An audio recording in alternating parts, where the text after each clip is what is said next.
Welcome to Fort Worth 148's podcast, where we meet to discuss Masonic topics and strive to build value in the Brotherhood. The opinions and statements of the participants do not represent any positions or stance of any Grand Lodge or Lodge and are solely the viewpoints of the participants. Welcome back to the Fort Worth 148 podcast. My name is Evve Kirkendall. I am a past master of Fort Worth 148 and the chaplain for this year. This is Brandy Patton, current Worshipful Master of Fort Worth 148. And this is Cody Cox. I am the current Senior Warden of Fort Worth Lodge, number 148. Gentlemen, welcome back to another exciting and spicy episode of the Fort Worth 148 podcast. I know we haven't gotten... spicy. I know we haven't gotten any feedback yet because we haven't actually released our last episode that we talked about dues. They're not going to know that. But we don't have the context of how it was received, so we're flying blind in this conversation. We're time traveling. We're time traveling right now. We jumped in our TARDIS. We jumped in our TARDIS. And wibbly wobbly, timey wimey. Yeah, we are now sometime in the future, and we are excited to be with you today. Last time, you know that we talked about dues and our view on some ideas for best practices, how to structure your dues so that you're covering the cost of expenses, minimizing the amount of fundraising that you have to do, nickel and diming your members so that you don't drive away interest, all of those things.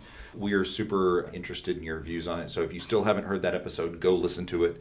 It is a kind of a, I don't know, I wouldn't necessarily call it spicy, but it was definitely, we broached some subjects that were a little probably verboten in many lodges. It's some family business that oftentimes you don't necessarily want to discuss. It's one of those difficult conversations that we all know that there's going to be that one member who's going to have a strong opinion in your lodge when you bring it up. If you haven't had these conversations... It's weird how it's always one. It's always one or two. But it's a different one every time. It's like a little virus that spreads. That's right. Grumpy Past Master. You guys pick somebody to be the Grumpy Past Master. What we do is we get together and we vote in the North who's going to be the Grumpy Past Master this week. That's right. Sean usually wins. And there's either a lapel pin or there's a sash. We put a sash. A sash with lapel pins. A sash with 3 or 4 lapel pins. Yes. Because we want them to look like we want them to look like they are a leader from North Korea.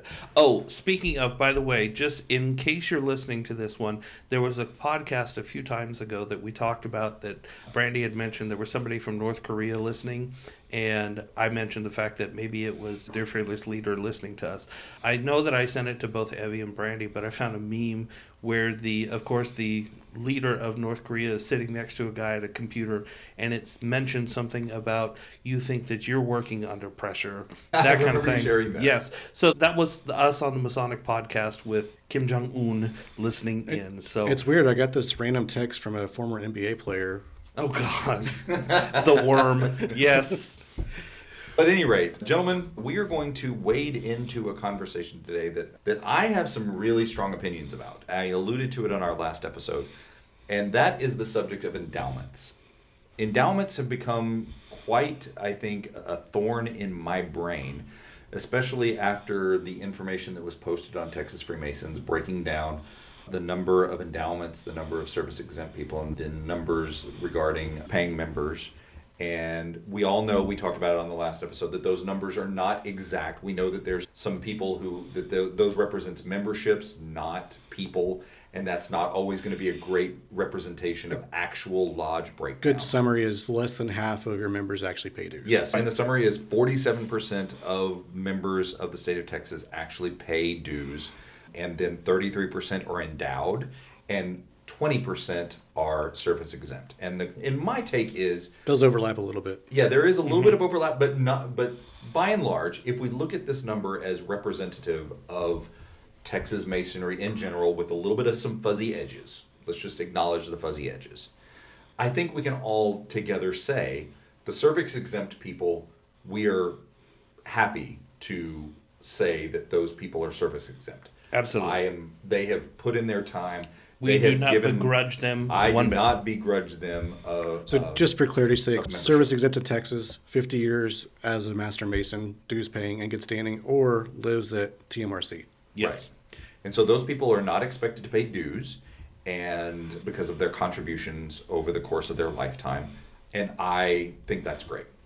I also think that regardless of how endowments are structured, how we understand them, what we get on the back end of them in terms of finances, I do not begrudge a single person who is endowed for their endowments, regardless of the circumstances that they receive them under. Absolutely. Even if it was a horrible investment for a lodge, I still think that they were sold a bill of goods, and we have to honor that bill of goods, which is they were told that they are going to get a lifetime membership to Freemasonry where they are not expected to pay dues ever again. And I think that we have to be... I believe it was money, again, not dues, just to nitpick. Regardless, they don't pay dues in our lodges when they Right. get an endowment. I think that it's important that we honor that, even if it was a bad investment. And we should never begrudge those people or make them feel like they are bad or a burden or somehow a nuisance to us. I value every single one of those members, and I don't have a problem.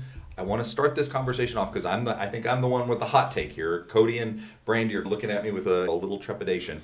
I think I'm the only one that has any hot takes about this and really strong opinions about it. Oh, no, I've got strong opinions too. Good, I'm glad.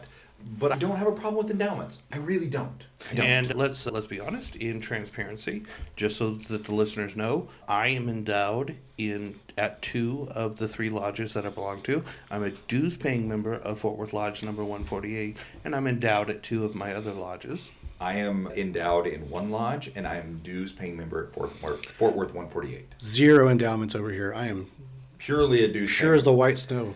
And so Driven south. I think that and I will open up this conversation by saying, Not pure dues paying. I was secretary for a few years. Who's that's exempt. true.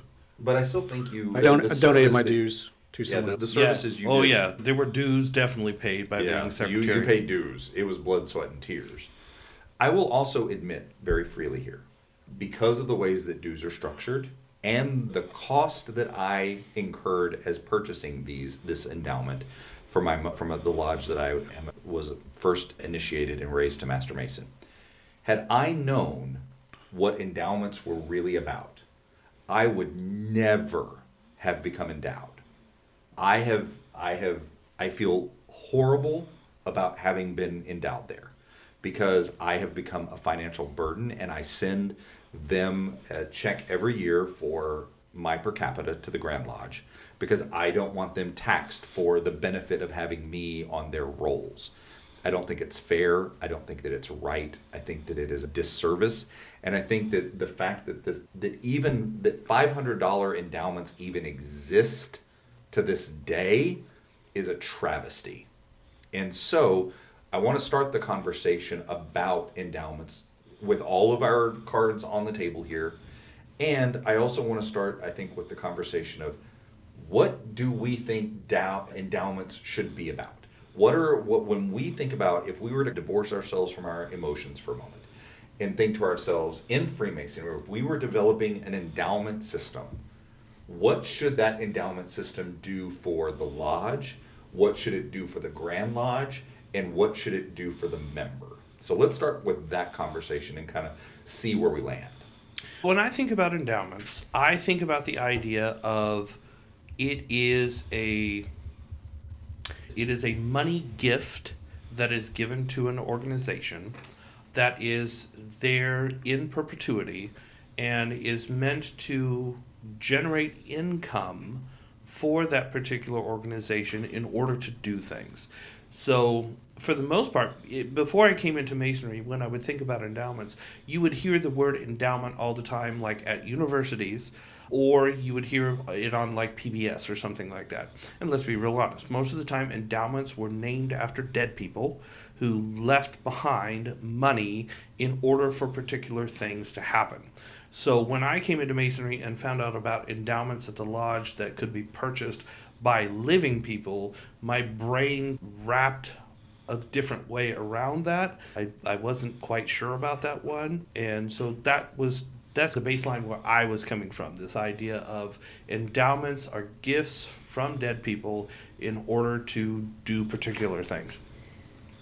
So not to put too fine a point on it, but what do you think that with that understanding, what should be the expectation that endowments do for the member in Masonry? What should it do for the Grand Lodge, and what should it do for the lodge itself? Okay, so if in that bead, what I would say is that an endowment should be a gift from somebody to the lodge in order to help the lodge generate income off of which to operate. In the terms of Grand Lodge, the endowment should be there in order to pay my per capita for however many years that I am a member. And then after I'm gone, that money should still be there to help keep the lodge running and have some sort of residual income. So what I'm hearing is, just to be clear, Yeah. is that the primary beneficiary of your vision of endowments Is should the be lodge. not Is the Grand lodge. Lodge and not No. the individual. No. I just want to put a point on that. So Brandy, same question to you. In your vision, how you understand it, and it might be different than mine and Cody's, which is fine. How would you view the purpose that endowments have for an individual member, for the Grand Lodge, and for the constituent lodge? An endowment should pay for what that member would contribute over their lifetime. Be a substitute for it. While they're alive. While they're alive, yes. That's what endowment should be. I'm 50 years old, so I've got another 40 years in me. 40 years of dues. That should be what the endowment is. Okay. And that should pay out over the course of your living membership, Right. over the next 40 years. And it's not a realistic number. 20 is probably more palatable. So was it 16? What would that be? I think the $16,000? average man in America now lives to be about 71, 72. But I'm above However, average, okay? But So I'm just very above average. Yeah, my dad made it to 97. So you can go anywhere from 71 to 90, 100 years old, depending on your Yeah. genetics. It- But it- let's say ostensibly, The- it should make up for the difference in what you do and dues that you would normally have paid during that period. Essentially, yes. Should there be any beneficiary in terms of Grand Lodge in your view? That is a cost of doing business as a lodge, yes. So it should cover your per capita as well as Yes. all that stuff. The minimum standards of being a member of my lodge for my lifetime is what that should cover. Okay. So for instance, at Fort Worth 148, your suggestion is that an endowment should cover the dues that you would normally be assessed right now, which covers per capita, Right. both Grand Yeah. Lodge per capita to the Temple Association, plus the operating Yeah, expenses. when a brother joins, let's just throw a number on it, 20 years. Okay. So $400, so $8,000. Yeah. So it should cover that amount over the lifetime Yeah. before you pass away. Okay. And we could live on that. Absolutely. And I don't disagree with you on that. I tend to be of that same definition. I think that if an endowment is going to exist, and we're going to offer it to living members and give them as a benefit of that a dues-free existence in Freemasonry, then that endowment has to cover the cost of that member's would-be dues for the remainder of their life until they become service exempt. The variable, though, is you're saying dues. There's more to being a member of a lodge than just paying dues. I understand that, but in terms of the finances, because an endowment is all about finance, there's obviously there's three elements to everybody's membership. There's time, talents, and treasure. The treasure part is what endowments address. So what I'm thinking here is the financial contributions that a member would normally make, and I never want to reduce anybody to just monetary contributions, but for this conversation, just I think We're money is talking what we're dollar talking money. signs. We're talking dollars and cents here. I think that an endowment should cover what the lodge would have accrued from that member being a dues paying member. I think the root of the problem is it was sold to benefit you personally, not the organization, and that's how it is. I think it's being marketed to benefit an individual by saying, even the little Grand Lodge flyers that say, free membership or a lifetime membership, which I think is gross that Grand Lodge is doing that. I'm going to be real transparent about that. That is a gross marketing strategy that should end post haste. It should end 10 minutes It ago. needs a lot of qualifiers. It needs a lot of qualifiers, and it also is completely disconnected and divorced from the reality on the ground in most lodges. Most lodges right now have exorbitantly low endowments. Even that Facebook post that was posted on Texas Freemasons Right. 5 days ago from the time that we're recording, so probably about 2 or 3 weeks ago if you're listening to it right now on your podcast platform, even in the comments section, it was pointed out that most of those endowments, or I don't want to say most, but a great many of those were $500 endowments, which is, it makes my blood boil. I, for to one, think am about that. thankful it was $500 because they could have set it at $100. So Well, at least you're covering the Grand Lodge per capita, Well, which is the no, reason. But we're not covering the Grand Lodge. Well, per at capita. $500 you are. No, you're not. No. You're only covering $25. And based here's- on this year's returns of $5, that's $25. You're Grand Lodge negative- per capita is $27.50. Yeah, you're negative $2. You're right. So you're every lodge per $500 endowment is losing $2.50 per Well, member. thankfully it's only that, and it's not But- the $25 per member. But that's if you only look at, this is my heart, this is my real heartburn about this, because we're only looking at it in terms of the per capita loss. We also have to factor in Grand that- Lodge per capita. The Grand Lodge per capita. You also have to factor in that you're losing the potential Temple Association fees for us at Fort Worth 148, which is another. It used to be $35 a person. but it's gone up. $37.50. Now Yeah. it's now I think it's about $60 per person after we get So to 50 the or 60 mandatory or minimum. something like that, yeah. Yeah, it's $50 or $60 per person. So $50 or $60 plus the $27.50. That's how much we're losing per $500 endowment. And we used to have $500 Right. endowments. We have a great number of our members who are endowed. And again, not begrudging them a single thing.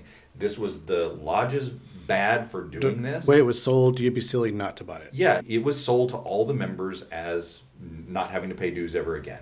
And we as a lodge are getting $25 back from Grand Lodge. And then Yeah. we're having to send $27.50 to Grand Lodge plus an extra $50 or $60 to the MTA. So we as a lodge, because that member is not paying dues, are losing the cost of the dues, which is $400 a year, plus the $70 or $80 for the assessment. Right, and Per one thing year. that I was going to say is in this conversation, for those of you that are in the grand jurisdiction of Texas, if you have not gotten onto Grandview lately and looked at your feed, the numbers and things that we're referring to right now when we're talking about the $5 and all that is going to be found in August's newsletter from the Grand Secretary. Is underneath endowment distribution. If you've never, I'm encouraging you as a former secretary, as a former worshipful master, as a former treasurer, former DDGM, if you have not gone and looked at the Grand Secretary's communications on a regular basis, you need to be, because that's where we're getting a lot of this information. So please make sure that you're checking out that one. So if you're unaware of that one, the endowment distribution was published. Each mature unit was $5. In case you're unaware, a unit is $100. Most lodges, their endowment's $500. So that would mean 5 units. 5 times 5 is 25. And that's where we get that $25 assessment, or that $25 return, and then the Grand Lodge assessment is $27.50. And so if you have an endowment that is $500, your lodge is paying $2.50 on your behalf for the privilege of having you as a member on the their rolls. So they are losing money on you. So last episode we used Lodge Cody or Lodge Brandy or Lodge Evve that has 100 members, and it has operating expenses of about $10,000 per year. And we used this breakdown that we saw of the pie chart on Texas Freemasons, that 47% of the membership is what is dues paying members. They're the people who are going to cover this $10,000, which means that if you have 100 members, you're not covering the cost. No. Only 47 members are going to be covering that cost, which means if you want $10,000... Well, 67 members. 67 members would be covering the cost. No, it's 67 are exempt from dues. 47%. 47%. 47. Yes, never mind. 47 members are paying the dues. Yes, and Yes. they are the ones who will be responsible for covering that $10,000 exam. Okay. That means that per member, if you want your 47 members to cover the cost of the expenses for $10,000, that means each member is going to have to pay $212 per person. Right. To cover $10,000. The 33 members who are endowed at a $500 endowment, they are going to get in return $825. The Grand Lodge is going to assess a per capita of $907. That means that Lodge Cody, Brandy, and Evve is going to have lost $82 last year just in assessments. When we factor in the $212 plus the $82 of assessments that we lost, that means per member we are down $294 per member for that 33 members. And if I look at that for those 33 members, that brings the total loss of our lodge last year from dues and the assessments to $9,702 of lost revenue. That is $298 short of our operating expenses of our hypothetical lodge. And to suggest that endowments are a good idea is mind-boggling to me, because the preponderance of information and responses that I've gotten when I talk about this online or otherwise is that somehow people are under the impression that endowments should be cheap or inexpensive. And it seems to me that nothing could be more opposite than that.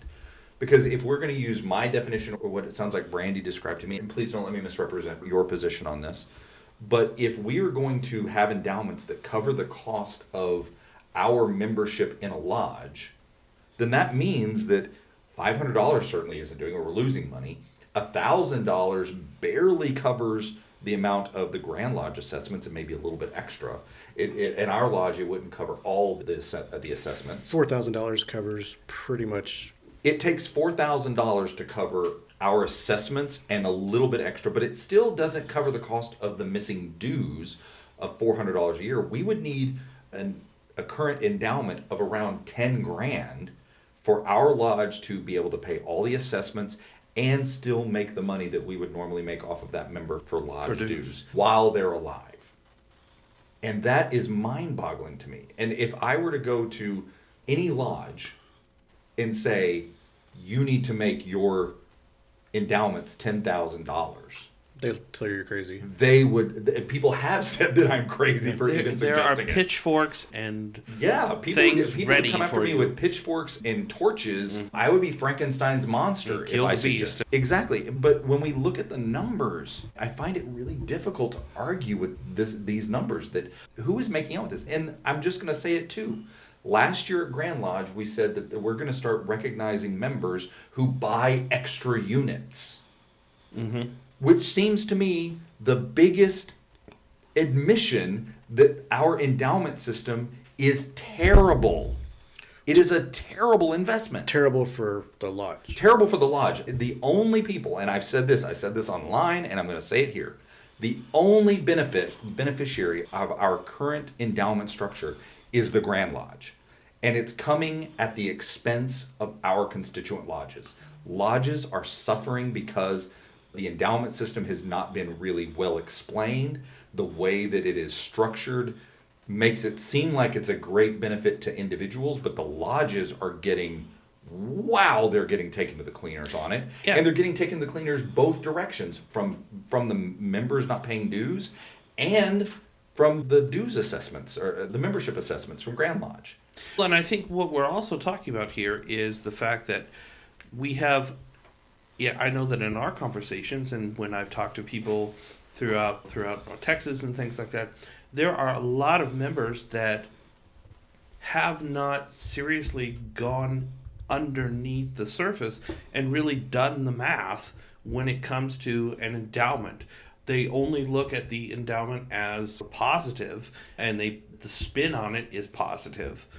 But again, the argument that we're also looking at here is when you go below the surface, when you go into the math, doesn't quite math the way that you think it does.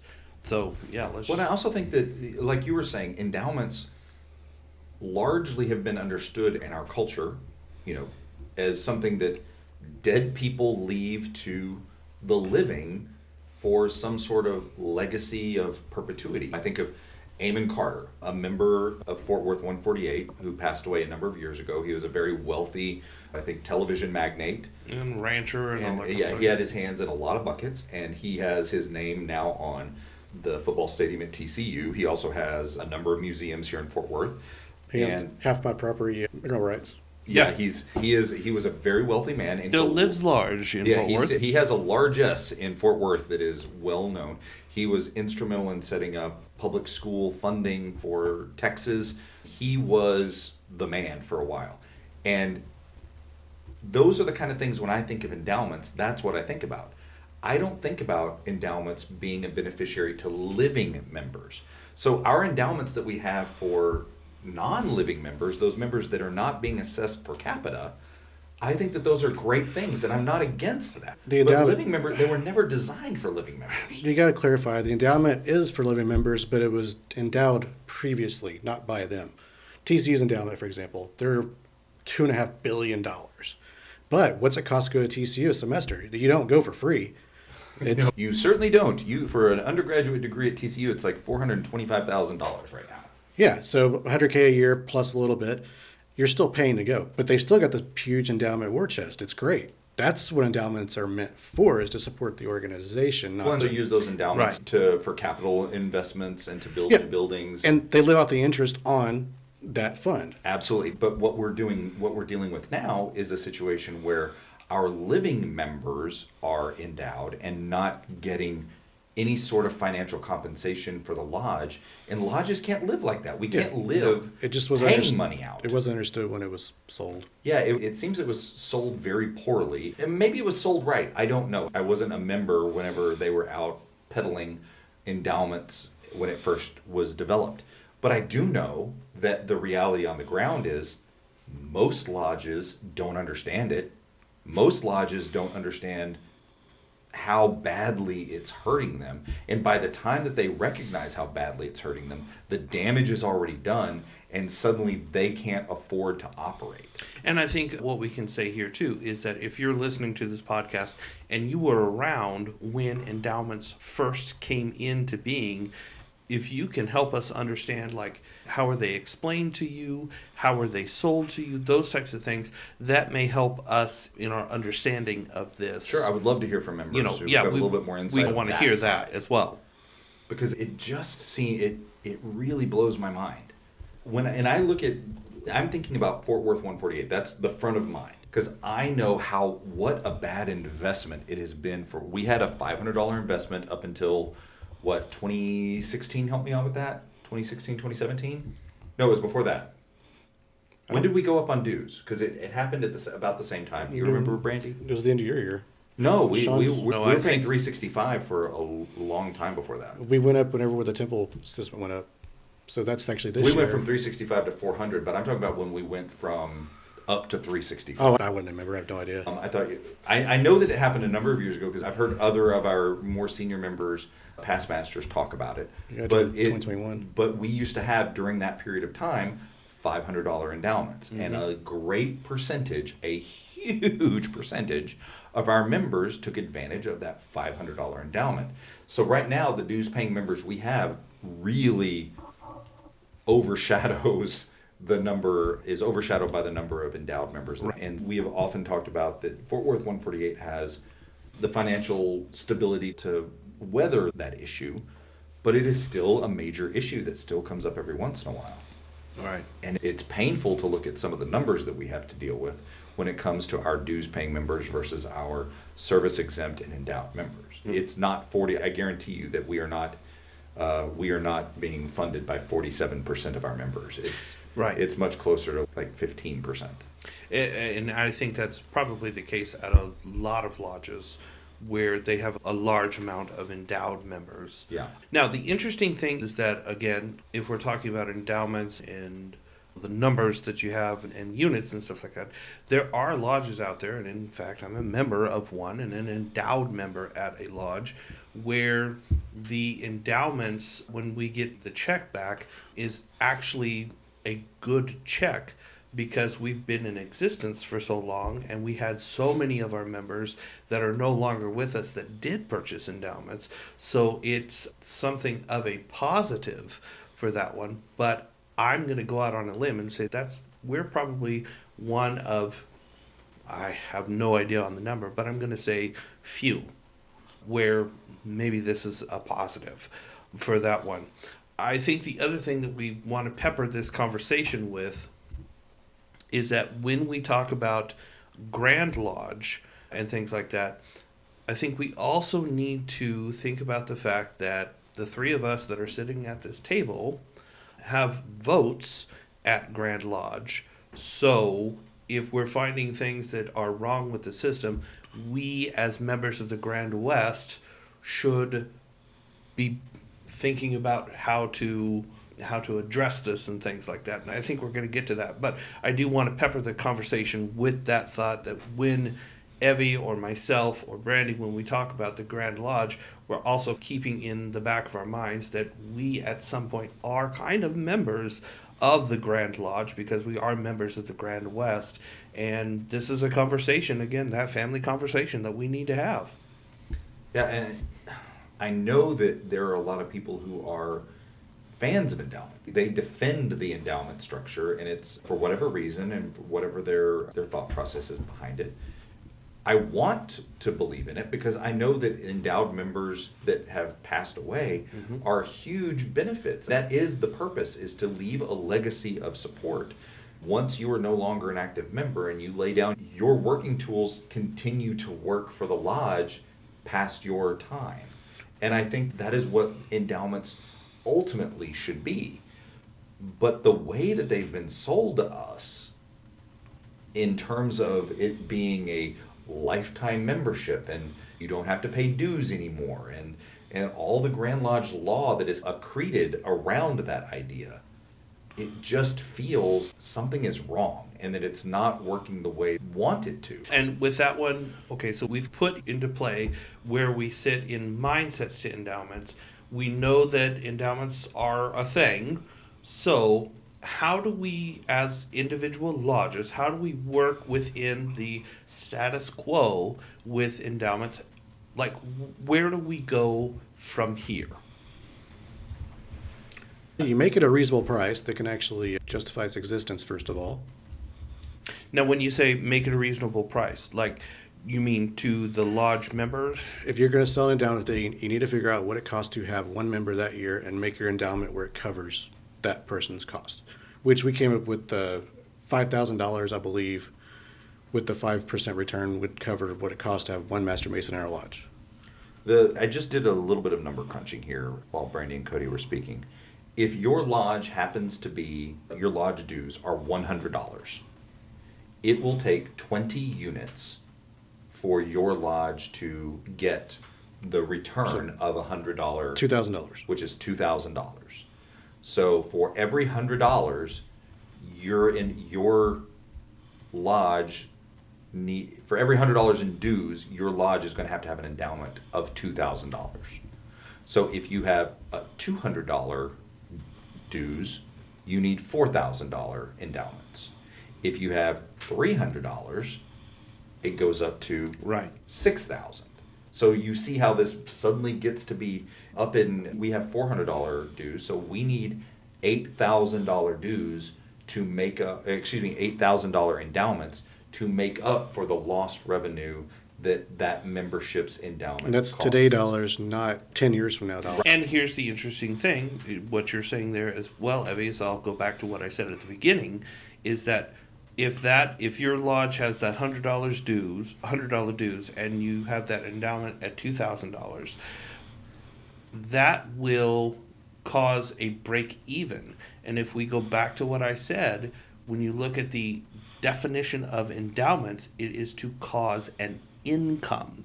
So even at $2,000, you're still not doing what an endowment is supposed to do and create income for the lodge. You're just paying enough to where the lodge doesn't Isn't lose losing any anything. money, but they're not gaining any money. So Right. the endowment right there is actually it's actually not doing what it's supposed to do to begin with anyway. And that's also predicated on a return of what we got this year. There have been years where we've gotten less than $5. And there might be years where we get double or triple that, depending on the investment strategies that the Grand How Lodge the is markets work deploying. and what happens. Yeah. So that is fundamentally based on the numbers I'm running, how this has to shake out for lodges to benefit from this. So a smarter way of doing it would be to have your $500 endowment to cover the Grand Lodge and then have your own investment fund with it. Problem is you can't make that a condition of being a member. Or can you? My understanding is that Grand Lodge law prohibits people from having anything that competes with the endowment system. And so there are definitely loopholes around that you can get it so that it's not competing with the Grand Lodge endowment system if you have something like that set up. Because, so we're talking a 5% return, which, I mean, our Thriving account gets 10 to 12 on a bad year. The math just doesn't work out. You're basically eating 7% for someone else to handle it for you. For some lodges, let's be honest, for some lodges, they don't have members that maybe are mathematically minded like that. So maybe they need to forego some of that to have somebody handle that for them. I'm not saying this every lodge. There's also the image, it's not as risky. Yeah. Because it's the Grand Lodge, big, beautiful building. It's not going to go anywhere, theoretically. Yeah, but if you invest it in the right bonds, it's not going anywhere either. But here's the thing. I'd have to go back into the law book and look at it and see. But I think what we're also talking about when we say working within the status quo is what is the difference, and somebody that's listening out there, maybe you can help us with this one. Is there a way of working within the status quo where, say, for instance, somebody has endowed and they're listening to this podcast and they're going, maybe that wasn't such a good idea, and they want to help the lodge with making sure that things are getting taken care of. What other kind of vehicles are out there for that member to say, you know what, here's an extra $50.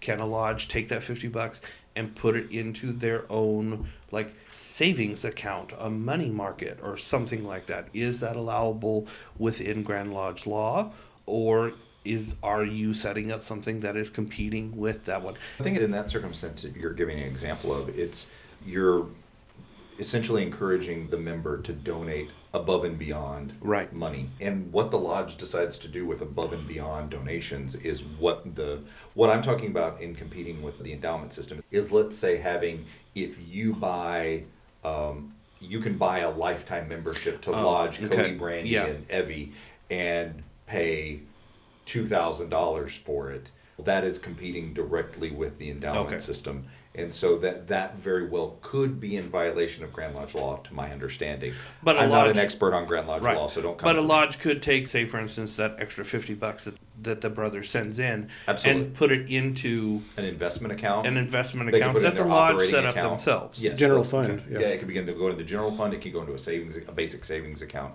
or they could open up some sort of investment vehicle as well that operates that for them. With all of that going on, what are some things that Brandy has already made a suggestion about the lodge having two different kind of vehicles? You have the endowment system plus some sort of what we've been talking about, some sort of investment track that the lodge can invest in to make up for that difference. What are some other things that you guys see on the horizon that could possibly shift the status quo and balance this equation so that it's not so detrimental to lodges? Because like I said on the opening, I'm not inherently against endowments. I think endowments could be a viable option, even administered by the Grand Lodge. But I think that the status quo right now is untenable. I'm going to go back out on my limb, and I will say it once again. I said it in the last podcast. We're coming down to the idea of brothers need to really think about how much is masonry worth to me in my daily life. If masonry to you is worth $1 a day, then that means somehow in that year you need to figure out how to get $365 to your lodge. If your dues are $100, then an extra $265, why don't you give that to the lodge as, here's an extra $265. I'd like for that to go into an account for the windows or for the air conditioning or something like that. I know that as a past treasurer, if I had a brother that came to me and gave me extra money and said, I would like for it to go to this one, I could make notations in my books to this is for this one. I know that we had a brother that passed away one year. He was a former member. He left us, not 148, but another lodge that I was a member of, left us a substantial amount of money. And that was the money that we used to start the scholarship account at the lodge. And for the last few years, that's how the funds that we needed to match, that we were getting from Texas Masonic Charities, that's how we were able to get those matching funds, as we were pulling from that. Now, with that, if you're going to be doing something like that, understand that eventually that money is probably going to run out. You're going to need to be doing fundraising, like we talked about last time. But that's how that works with those types of things. So there are ways that your lodge can take those extra funds that are given to you and earmark them or do things. But the first thing is once you get that money, you have to have those conversations about what we're going to do.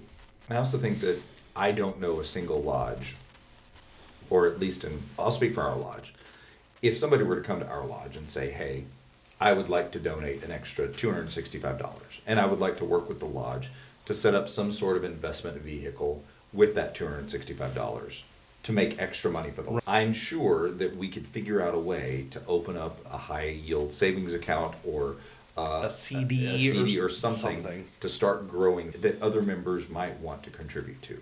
I doubt very seriously that we're going to look at them and go, no, we don't want your money. No, we don't want your money, and no, your generosity is not welcome. Yeah. We're going to find a way, and I suspect most lodges are like that, that if you went to the worshipful master, the secretary, or the treasurer and said, hey, I have an idea, it's small, it's $100, that's what I have extra. Can we set up some sort of investment vehicle that other members might want to contribute to on an above and beyond capacity to help build us a legacy account that right now it's $100. In 10 years or 15 years, it might be $100,000. And think about it, a lot of lodges out there, even out in rural Texas, at some point they had brothers that were thinking about that. They have some sort of legacy account. That's how they've been able to survive for these types of years. They had a brother back in the 50s that had a windfall or something like that and decided to leave the lodge. In their will, they bequeathed them $500, which doesn't sound like a lot, but again, if you take $500, you put it into an account and it has accrued interest over the last 50 years or something like that, think about the amount that's there from that very, what we might consider a small gift. And let's just pause for a moment to appreciate the word that is bequeath. Bequeathed. As you're driving down the road listening to this podcast, I want you to think about how ridiculous that word sounds. Bequeath. And okay. So. May the bequeath be with you. One of the things that I've been thinking a lot about is how to fix the system, because I'm a guy who, like, that's where my brain goes. If there's a problem, I'll solve it. That's my. Thank you, Fresh Prince. Okay. Yeah. That's my idea. The first thing that I thought of to fix this system, and I'm going to throw this out there for you guys, criticize it, tell me where I'm wrong, is to have a resolution submitted to Grand Lodge by someone, perhaps me, I don't know. Obviously this year it's too late to do that. But where we require by Grand Lodge law that the endowment amount must be minimally high enough to cover the per capita assessment. The per capita assessment, Which would be a minimum of any lodge at this point would be $1,000. So that every endowment in the state of Texas the basement would be $1,000 to cover that. To make sure that $750 or whatever. To make sure that lodges are not being taxed by the Grand Lodge for the existence of a member on their rolls. And I'm going to encourage anyone out there who's thinking of resolutions, and even my dear brother Evve, if you are going to put a resolution in, also be thinking about what are some of the things that you would take out of Grand Lodge law so that we're not just impregnating the Grand Lodge law with more and more. Let's just think on that for a minute. Absolutely, I agree with that. What about you, Brandy? What are your thoughts? For every new rule, take away 3 old ones. Yeah. I'm not mad at that. Our president ran on that last time around. I'm not mad at that. Let's make the Grand Lodge law book a little bit smaller. I will say, when we're thinking about resolutions, how are we going to fix this? This is not something that is going to be easily fixed. We know that for sure. Yeah, there's a lot of resistance to changing Again, anything about endowments. the way that I like to think about it is there's lots of family business that needs to get taken care of with this one. Resolutions, ultimately, yes, it will probably need to come to some sort of resolution so that we can codify this into law. But I think where we start right now is instead of just automatically going to a resolution, this is where the conversations need to happen at the local lodges. Lodges need to start thinking about how they're going to deal with this, what is the situation that they're having at their lodge, and then keep the family conversation going, and it goes through lodges and we discuss and things like that, and then we come to a resolution on that one. Ultimately, I know the reality is that yes, that there will come a time where we need to put a resolution through on this one. And my take has been that this is a problem that I'm going to say it. Grand Lodge caused this. The endowment system was codified into law. It is a problem that was created by Grand Lodge. And I think that the only solution, like we can try to navigate at the lodge level these problems, but how much damage is going to continue to be done financially to constituent lodges while we wait for that to happen? And how many lodges are still out there who still don't know how bad that $500 endowment that they've got really is? Because there's still a lot of lodges that have $500 endowments. And that blows my mind. And I think the thing that we need to mention is, correct me if I'm wrong, but I think the endowment stuff started like back in the 90s. And if in the 90s it was $500, if your lodge had a $500 endowment from the mid 90s, we are now in the mid 2020s. And if you haven't adjusted that, oh boy, you haven't been paying attention to inflation or if you had a anything like child when the endowments were created, you now have grandchildren. that. Yeah. Let's go with that as well. Another solution that I thought through is restricting endowments to only members who are no longer alive. Okay. Because that eliminates a lot of the vacuum cleaner effect from our constituent lodge coffers. They are, because those are $500 now. The posthumous endowments are $500. But what I mean is that no living member moving forward can purchase an endowment. They can only be purchased by lodges for non-living members moving forward. You can make it punitive with a dollar amount and get that same goal. I'm just thinking that it's the living part that is the problem. It's not the dollar amount. So- You could have a $100 investment for an endowment on a non-living member. Y'all never mentioned the crazier part, too. You can finance the endowment over 5 years. And I don't even want to get into the weeds of that, but that just makes it more affordable. And I think it's even a bigger problem, because if you can finance $500 over 5 years, then that just makes that $500 investment or that $500 endowment even more pernicious, in my opinion. Well, and your lodge doesn't benefit until the endowment's paid off fully for a year. Then you get the money after that. Yeah. And so that is pernicious. That borders on evil to me in that environment. I think what we're also talking about here is that if you're purchasing an endowment, and how do I say this without, I'm just going to say it. If you're purchasing an endowment and it doesn't cause you financial pain, then there's something wrong. Somebody's being pained. There has to be some sort of financial pain. People that make hundreds of thousands of dollars, if they're purchasing an endowment, it may not necessarily cause them pain, but it should. At least should be an amount that regardless of how much pain or investment it costs, it should benefit the lodge. It should be a benefit to the constituent lodge, not a drain. And that, I think, is the problem. It should give you a moment for pause. Yeah, I don't disagree with that. The last suggestion that I have, and this is the one that I think is that I am the biggest fan of, I'm not going to lie. Pains me that the Grand Lodge does not have skin in this endowments game. That the constituent lodges are the ones, all of the skin in the game. We are the ones who set the amounts of our endowments. We're the ones who are either wise enough or not wise enough to set high or low endowment amounts. And the Grand Lodge ends up being the beneficiary of, if the less intelligent lodge's decision is, the better they benefit from it. Let's just be honest. And I think that if the lodge is going to give going to be expected to not recoup dues assessments, then we should have a resolution that makes all endowed members exempt from per capita assessments to the Grand Lodge, so that they are losing money too, and that means that they will be incentivized to make endowments work.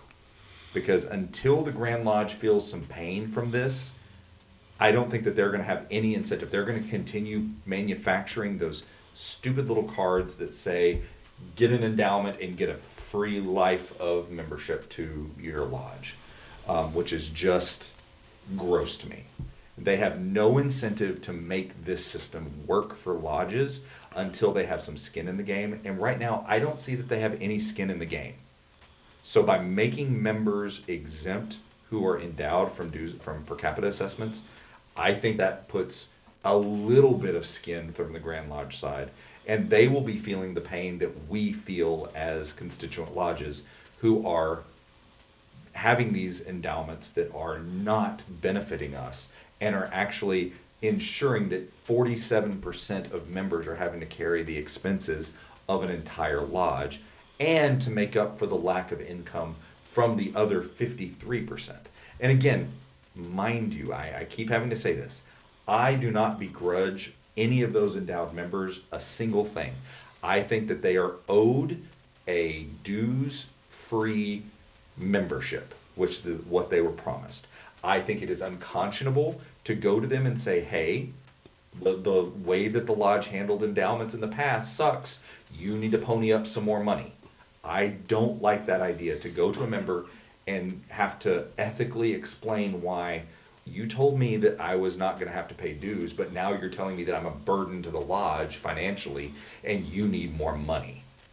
That's what that tells me whenever I go to that. I think that we need to solve this problem so that we can honor the promises that we've made to our endowed members, and at the same time fix the system so that it stops being a giant vacuum cleaner in the accounts of our constituent lodges. And I think that another thing that we should say is that if you are a proponent of the endowment system, if you are the biggest cheerleader for the endowment system, we would welcome you contacting us and letting us know why you have that thinking, where you see maybe some of our arguments are off kilter. Again, this is discourse. This is what we're supposed to do as Masons, as free-thinking men, is we are supposed to have discourse about things. We're not always going to agree.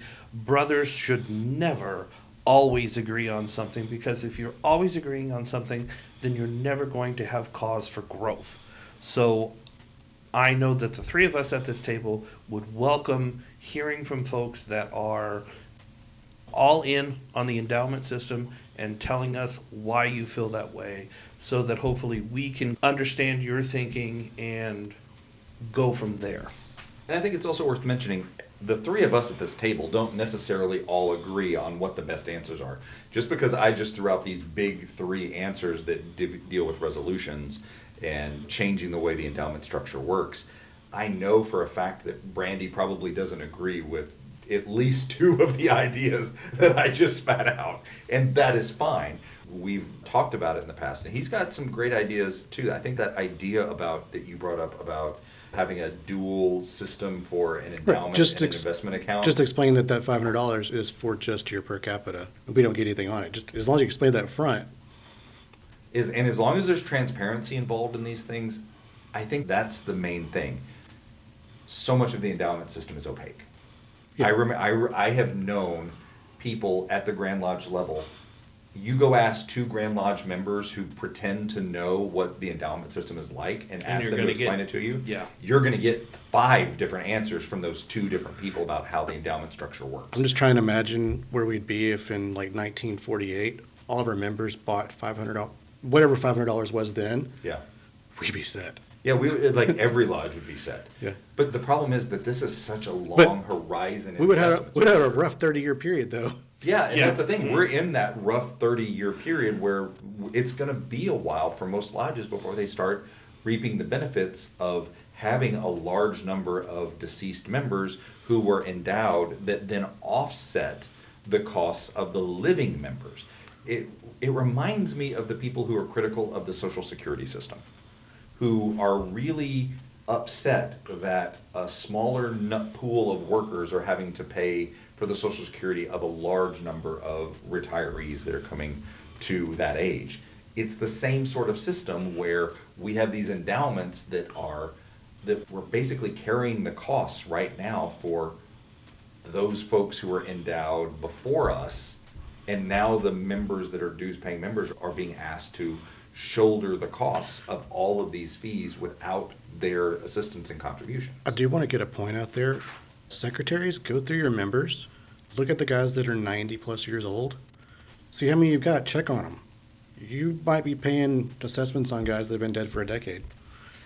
That is something that is definitely worthwhile looking And, for. and Grand Lodge is not incentivized to do it for you. Yeah, Listen, Grand Lodge is as- getting money on those members. As a former secretary, I can definitely speak to this. I found 6 my first day in office. If you are not playing the angel of death sometimes, you're not doing your job. So go through your roles and look for those brothers and find out, are they still kicking and screaming? If lodges need to know that. But again, if you're a secretary and you're hearing this for the first time and you've never played the angel of death, you're not doing part of your job. And also, I think it goes without saying, make sure the person is really Yeah. no longer alive before Make you sure Grim that, Reaper yeah, them. yeah. But that's so easy to fix. Yes. Call a Grand Secretary, it's turned back on. Yeah. And as secretary, make sure that you don't play Grim Reaper for yourself, because that's a little bit more difficult to fix. That would be a problem. So guys, as Cody has mentioned on several occasions, we welcome the feedback. We want to hear your comments, your complaints. Where are we wrong? Where are we? Where do you agree with us? Where do you disagree? That is how this conversation is going to continue out on the social media. So if you've got a question, a comment, post it on our whatever podcast platform you're using. Reach out to us, fortworth148.org, Fort Worth Lodge. ForwardLodge.com. FortWorthLodge.com. One of these days. We're going to put a poster up here. One So of these days. It's I will get that right. FORT, not Fort Yeah, Worth. no. FortWorthLodge.com. .org.edu. No, it's .com. The other one's cost extra. .AOL. .biz. Anyway, reach out to us. Let us know what you're thinking. Let us know where we're wrong. Let us know where we're right. We love hearing from you. We want to know what our brothers out there across the state of Texas are thinking. Let us know where you're from. Let us know what your ideas are. Absolutely. If you have any ideas for future podcasts that you want us to tackle, any hot button issues, any topics that are burning on your mind, also let us know about those things. We're going to be doing a resolutions podcast whenever we get the resolutions hot in our hot little hands, hot off the presses. We'll be talking about those and giving our thoughts. Our Christmas present to everyone. Yeah, it'll be a Christmas present to everyone. Right now, we all know that we got the names of the resolutions. I don't know, if you're a Stranger Things fan, it's like getting the episode names for the last season You're like, of Stranger Things. What's coming down the What's pike? that one gonna be? Yeah, and there's a lot of resolutions. 30, 33? right? I think there's 33 Yeah, that's a at this lot point. of resolutions. A lot will get pulled. Yeah, a lot of them aren't going to survive. But the thing is, though, that's still a lot of resolution. That's going to be a long day. That's going to be. We're going to have to probably break that into a couple of podcasts. That's going to be a lot of pin changes. I know. Talk about, Do you know how many lapel? Imagine changing a lapel after every vote. you know what? If you have 33 out there, which I know most of us do, it's Yeah, going this to will be be fun. Yeah, Grand Lodge Bingo is going to be a blast. Ding, this ding, year. ding. Let us know what you think. Let us know what we can talk about. And so, with that, gentlemen, I think it's time for us to wrap up this episode. My name is Evve Kirkendall, and I'm signing off. Brady Patton, sign off. And this is Cody Cox signing off.